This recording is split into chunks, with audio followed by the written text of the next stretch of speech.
Line with you. Now we have another timeline. Today is August 31st, so that means Roger Goodell and Tom Brady are back in court with the last shot at settling. The two parties return for a third and potentially final hearing on Brady's 4-game suspension. There's no indication that any progress has been made, but there is a deadline looming. The NFL and NFLPA have jointly requested that Judge Berman issue a ruling by September 4th, 6 days before the Week 1 game between the Steelers and Patriots. Judge Berman, however, hasn't promised a decision by then. Shannon, how does this all play out? Skip, I don't know if there's any way around Tom Brady not being suspended. Both guys have dropped their 8-ton anchors. Nobody's moving. If you look, the NFL adopted a policy in 2008 saying the standard in which we're going to use in judging all cases dealing with ownerships, front office, or players would be preponderance of the evidence. More probable than not, generally aware. Yep. If you look at the Wells report, if you look at Commissioner, what he's wrote, he's always stated that it's more probable than not. They worded it. Taking that to my bank. They worded it in such a way that it would stand up on appeal. That's what they need, Skip. Okay. They didn't need definitive proof. See, Mr. Kraft, when he got off that plane and muddied the waters in Arizona, saying if they don't find definitive proof, when he knew that was not the standard in which they would use. Okay.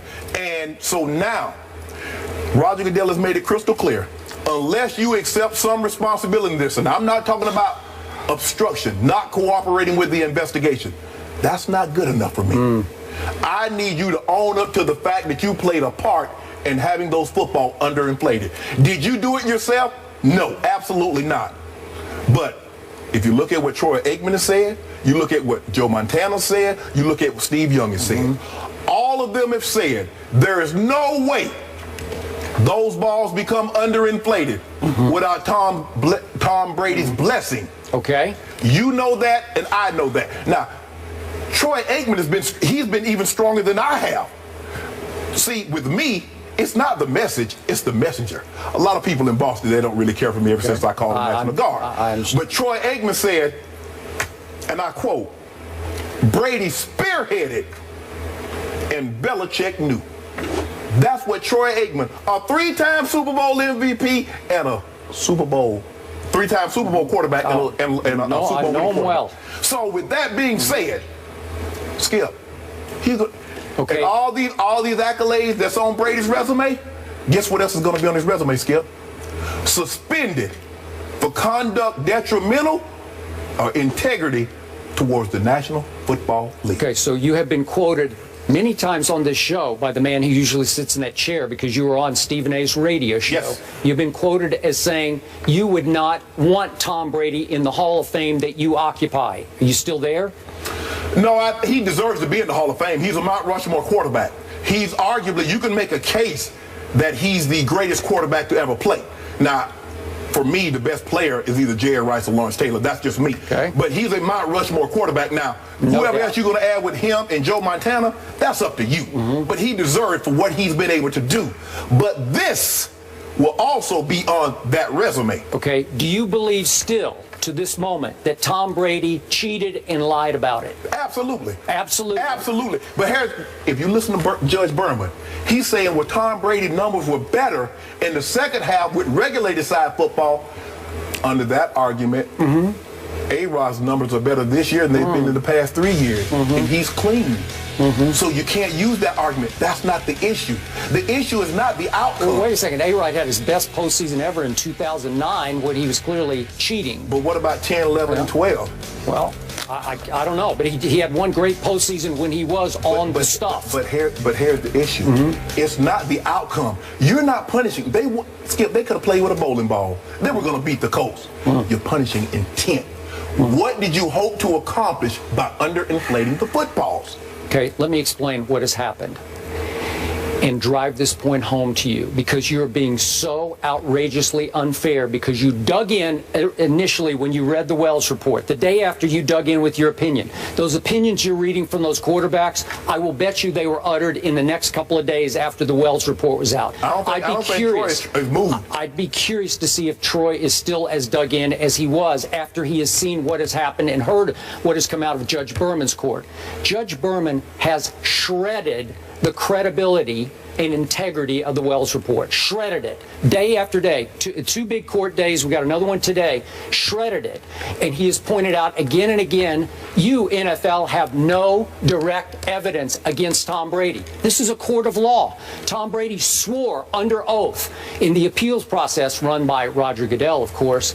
I knew nothing about any underinflated football, that he had nothing to do with that whatsoever. So what was the conversation between him and the ball guy? What was that about? Okay, all I know is the NFL has all the texts between Tom Brady and Jastrzynski. All the texts that Jastrzynski got from Tom Brady are in the power of the NFL to go over them and say, fine smoking gun, no smoking gun. You don't need a smoking gun, Skip. Oh. That's the thing. Okay, so now you're trying to get him on a technicality because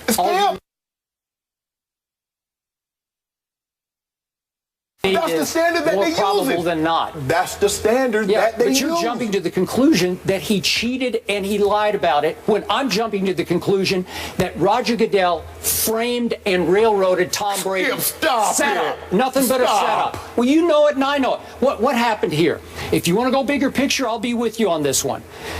Roger Goodell was trying to nail the Patriots for what he considered, the league has always considered, all of our analysts have always considered, serial cheating under Bill Belichick through his years with the Patriots, okay? And in so doing, Roger Goodell wanted to rebuild his reputation post Ray Rice and all the mishandling of all of the domestic violence cases that went before Ray Rice. He wanted to rebuild his stature, his power, his autonomy, not only with the players but with the public. And he succeeded for a while until it hit Judge Berman's court. Now the pendulum is swinging back in Tom Brady's direction. And Tom Brady is starting to win the battle of public opinion here, in the court of public opinion. Skip, you know why the NFL haven't settled? Because they know they got a case. They know if Judge Berman rules against them, they're going to win on appeal. And let me tell you who has egos. I don't think they know that. Besides players, judges have egos too. Because if they get something sent to appeals court and the appeals court overturns it, they're saying you were wrong.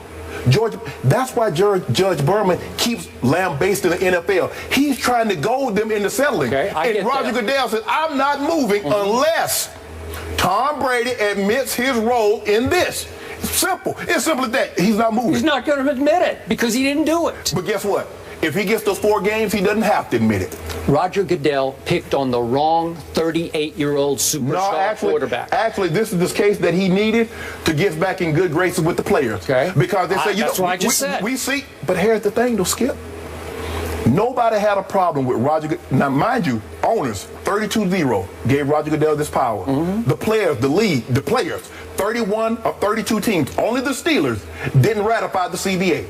So you got 63 of a possible 64. Nobody had a problem with Roger Goodell having this kind of dictatorship power until, guess who came to the party? Tom Brady. See, what happened in the CBA, everybody says, Kessler and D. Smith says, well, you're not going to even have to go before Commissioner Goodell. Let's take this. Who cares if he has all that power? Oh, Tom Brady had to go before Roger Goodell. He admitted it was a joke. But here's the waste of time. Ray Rice got overturned because Judge Jordan says, hold on. The video didn't create a new incident. All it did was highlighted the old incident. You had already suspended him for that. You can't come back in hindsight. And to Adrian Peterson, Judge Doty said, hold on. This happened under the old agreement.